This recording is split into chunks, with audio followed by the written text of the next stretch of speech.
पियवा मोर पिया कर बाड़े भोला जी। बोले ले रोज आकर बाकर हो, पियवा मोर पिया कर बाड़े भोला जी। ले ले केहू से उठा कर हो, ले केहू से उठा कर हो, पियवा मोर पिया कर बाड़े भोला जी। बोले ले रोज आकर बाकर हो, पियवा मोर पिया कर बाड़े भोला जी।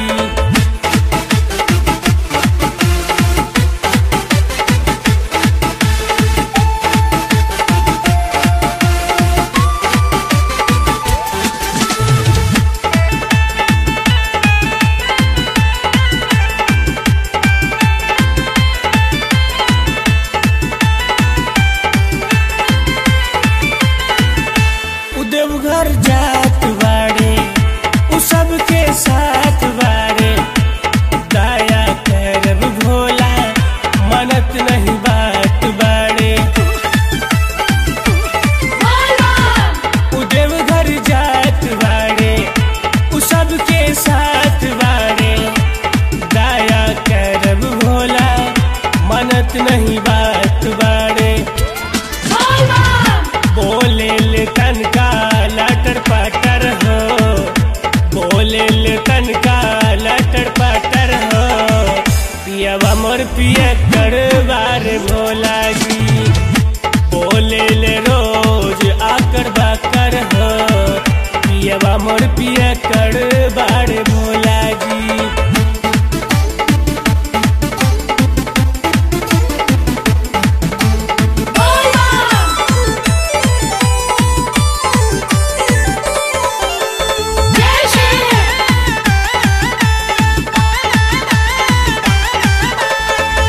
बाजार से कांवर ले ले कन्हे पे धाके गईले, रउए समझाइब भोला बोल बम बोलत गईले।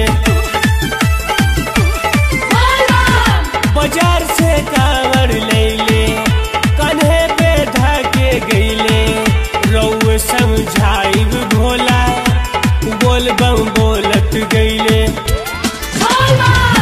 देखब आवे नहीं चक्कर हो, देखब आवे नहीं चक्कर हो, पियवा मोर पिया कर बाड़े भोला जी। बोले ले रोज आकर बाकर हो, पियवा मोर पिया कर बाड़े भोला जी।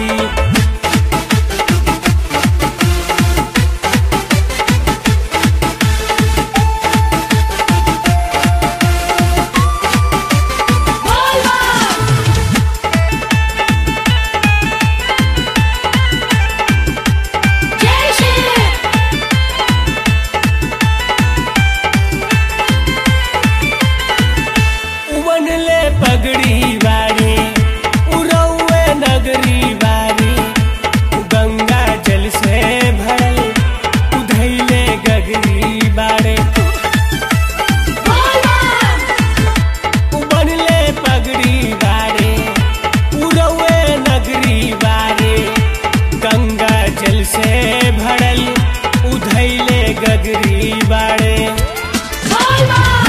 भक्त सुजीत बाड़ कटर हो, भक्त सुजीत बाड़ कटर हो, पियवा मोर पिया कर बाड़े भोला जी। बोले ले रोज आकर बाकर हो, पियवा मोर पिया कर बाड़े भोला जी। ले केहू से उठा कर हो, ले केहू से उठा कर हो, पियवा मोर पिया कर बाड़े भोला जी। बोले ले रोज आकर बाकर हो, पियवा मोर पिया कर